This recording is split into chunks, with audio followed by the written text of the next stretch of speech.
Hope you all are safe and sound. Last આપણે શું discuss કર્યું? Exothermic and endothermic reaction. શું હતું એ બંને? એન્ડોથર્મિક, ધેટ મીન્સ આપણને એનર્જી આપવી પડે to make the chemical reaction. અને એક્ઝોથર્મિક કે જ્યારે હીટ એનર્જી પ્રોડ્યુસ થતી હતી, બરાબર છે. જો રિએક્ટન્ટ સાઇડ હીટ એનર્જી હતી તો એને આપણે કહેતા હતા એન્ડોથર્મિક, અને જો પ્રોડક્ટ સાઇડ હીટ એનર્જી હતી તો એને આપણે શું કહેતા હતા? Exothermic chemical reaction. ઓકે, હવે આપણને જોવાની છે બીજી બે રિએક્શન. એક છે ડીકમ્પોઝિશન રિએક્શન અને બીજું છે ડિસ્પ્લેસમેન્ટ રિએક્શન. બંને બહુ જ ઈઝી છે. એક વખત આપણે સમજી લઈશું એટલે આપણા કોન્સેપ્ટ ક્લિયર થઈ જશે. ચલો, બધા ધ્યાન બોર્ડ ઉપર. A chemical reaction in which a single compound, અહીંયાની આપણે એસેન્શિયલ કન્ડિશન શું છે? એક સિંગલ કમ્પાઉન્ડ હોવું જોઈએ, બરાબર છે. Single compound on heating or in the presence of sunlight. એક તો શું? હીટિંગ, એટલે કાં તો તમે એને હીટ આપો છો, બરાબર છે, ઓર સનલાઇટ ના પ્રેઝન્સ માં કરીએ છીએ, ધેટ મીન્સ ઓલસો શું થયું? હીટ આપવાની છે, બરાબર છે. Chemical reaction in which a single compound on heating or in the presence of sunlight forms more than one product. કેટલી? એક કરતા વધારે પ્રોડક્ટ જ્યારે પ્રોડ્યુસ કરે છે, that type of reaction is called decomposition reaction. Simply એક વખત સમજી લઈએ. જ્યારે કોઈ એક સબસ્ટન્સ માંથી હીટ એનર્જી આપતા એક કરતા વધારે પ્રોડક્ટ બનતી હોય તો એવી રિએક્શનને શું કહેવામાં આવે છે? Decomposition reaction. ઓકે, ફરીથી એક વખત. Decomposition reaction is a reaction in which a single compound on heating or in the presence of sunlight forms more than one product, that is our decomposition reaction. Okay, examples જોઈએ આપણે એના. Calcium carbonate CaCO3. શું? Heat, આપણે એને energy આપશું, heat energy આપીએ છીએ, that is also a type of endothermic chemical reaction. જ્યારે એને આપણે હીટ આપીએ છીએ ત્યારે શું થશે? CaO, calcium oxide, and CO2, carbon dioxide. કઈ રીતે? કેલ્શિયમ પણ ઓક્સિજન સાથે જોડાશે, and means CaO, and carbon પણ ઓક્સિજન સાથે જોડાશે અને બનાવશે શું? CO2, બરાબર છે. CaCO3 will gives CaO plus CO2. અહીંયા આપણે હીટ લખીએ છીએ, ડેલ્ટા પણ લખી શકાય. શું બતાવવા માટે? કે આપણે હીટ આપી છે, બરાબર છે. નેક્સ્ટ વન, ફેરસ સલ્ફેટને જ્યારે ગરમ કરવામાં આવે શું થશે? ફેરિક ઓક્સાઇડ બનશે. ફેરસ અહીંયા આયન છે, બરાબર છે, એ કોના સાથે જોડાશે? ઓક્સિજન સાથે જોડાશે.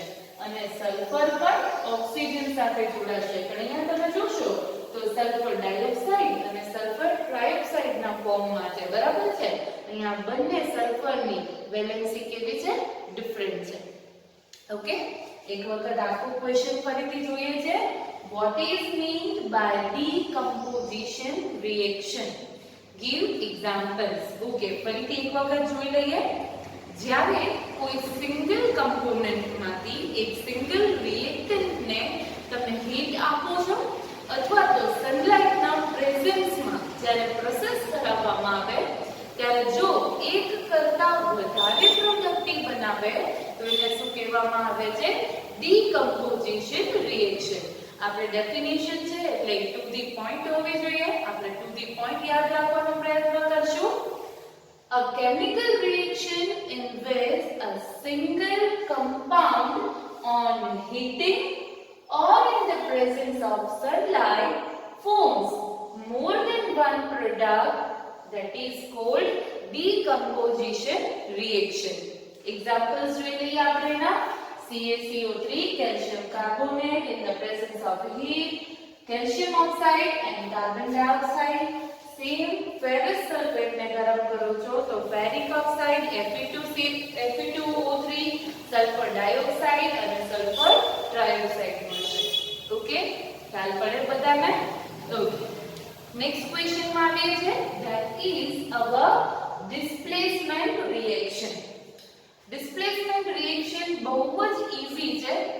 માત્ર આપણને આવડવી જોઈએ સિરીઝ. આપણે શીખ્યા હતા, ખબર છે, એક્ટિવ સિરીઝ 9th માં, કે કોણ વધારે એક્ટિવ છે, કોણ ઓછું એક્ટિવ છે, એ જોવા માટે આપણે એક સિરીઝ યાદ કરી હતી. બરાબર છે? એ સિરીઝ પ્રમાણે જે વધારે એક્ટિવ છે એ ઓછી એક્ટિવ જે મેટલ નું કમ્પાઉન્ડ ઓર એનું સોલ્યુશન હશે એમાંથી ઈ મેટલને ડિસ્પ્લેસ કરી અને પોતે આવી જશે. સિનિયરિટી કેવી રીતે હોય? બરાબર છે, મોર સિનિયર છે તો એ શું કરશે? લેસ સિનિયરને ડિસ્પ્લેસ કરે છે. સિમિલરલી જ્યારે વધારે રિએક્ટિવ મેટલ છે એ ઓછી રિએક્ટિવ મેટલમાંથી એ ઓછી રિએક્ટિવ મેટલને એના સોલ્યુશનમાંથી એને ડિસ્પ્લેસ કરી અને પોતાનું સોલ્યુશન બનાવે છે. જોઈએ આપણે બુક્સ એટલે point wise. chemical reaction in which more reactive metal or more reactive element displaces the less reactive element from its compound is called displacement reaction.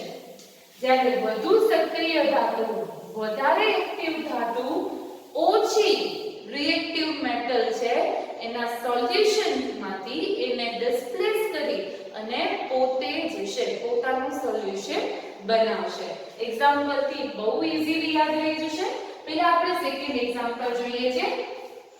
Ferrous છે મારી પાસે, CuSO4 Fe CuSO4. હવે Cu કેવું છે? Copper ઓછું reactive છે, જ્યારે iron વધારે રિએક્ટિવ છે તો કોપર સલ્ફેટનું ડિસ્પ્લેસમેન્ટ થશે અને એની જગ્યાએ કોણ આવી જશે? ફેરસ આવી જશે. બરાબર છે? એટલે શું બનાવશે? FeSO4 Cu. ઓકે, બહુ જ ઈઝી રિએક્શન છે ઉલટાની. પહેલું એક્ઝામ્પલ જોઈએ. Zn AgNO3. આપણને ખબર છે સિલ્વર તો બહુ ઓછું રિએક્ટિવ છે, એની સરખામણીમાં Zn બહુ રિએક્ટિવ મેટલ છે. તો શું થશે? Zn Ag ના સ્થાને આવી અને NO3 સાથે પ્રોસેસ કરશે અને સિલ્વર ત્યાંથી ડિસ્પ્લેસ થઈ જશે. હવે અહીંયા શું હતું? Cu પર 2+ અને Fe પર 2+, બંનેની વેલેન્સી ઇક્વલ હતી એટલે એ લોકો ડાયરેક્ટ કનેક્ટ થઈ શકે છે. પણ અહીંયા એવું થતું નથી. અહીંયા શું છે?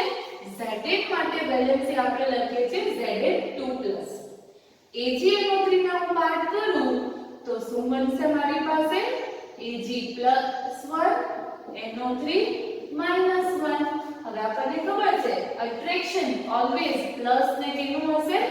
માઈનસ નું. પોઝિટિવ આયન નેગેટિવ આયન તરફ શું થશે? અટ્રેક્ટ થશે. ધેટ્સ વાય ZnNO3 એ બંને કંઈક બનાવશે. પણ હવે ઓલવેઝ કમ્પાઉન્ડ બને છે જ્યારે કોઈ, ત્યારે બંનેની વેલેન્સી કેવી હોવી ખપે? ઇક્વલ હોવી ખપે. તો અહીંયા NO3 -1 એક છે એની વેલેન્સી એટલે શું થશે? ZnNO3 twice. એક Zn સાથે NO3 કેટલા જોડાયેલા હશે? 2 NO3 જોડાયેલા હશે. બરાબર છે? એટલે શું લખાશે? ZnNO3 twice. અને અહીંયા સિલ્વર અલગ થઈ જશે. Is that okay? Next આવીએ છીએ એક્ઝામ્પલમાં. Zn CuSO4. આ સેકન્ડ વન જેવું જ છે. Zn ની પણ વેલેન્સી છે Zn2+, Cu2+. આના બે પાર્ટ કરીએ તો SO4 2-. Zn જોડાશે SO4 2- સાથે, બંનેની વેલેન્સી ઇક્વલ છે એટલે શું બનાવી દેશે? ZnSO4. અને શું થઈ જશે? Cu એકલું રહી જશે. બરાબર છે? બહુ જ ઈઝી ડિસ્પ્લેસમેન્ટ રિએક્શન. ફરીથી એક વખત આપણે ટુ ધી પોઈન્ટ જોઈએ છે. chemical reaction in which more reactive metal or element displaces the less reactive element from its compound. બરાબર છે? હવે એના કમ્પાઉન્ડ માંથી Ag ને એટલું ડિસ્પ્લેસ નથી કરતું. AgNO3 નું જ્યારે સોલ્યુશન છે એનામાંથી Ag ને ડિસ્પ્લેસ કરે છે. That is called displacement reaction. We have discussed the examples. ફરીથી એક વખત જોઈ લઈએ. Zn plus AgNO3. ZnNO3 twice plus Ag.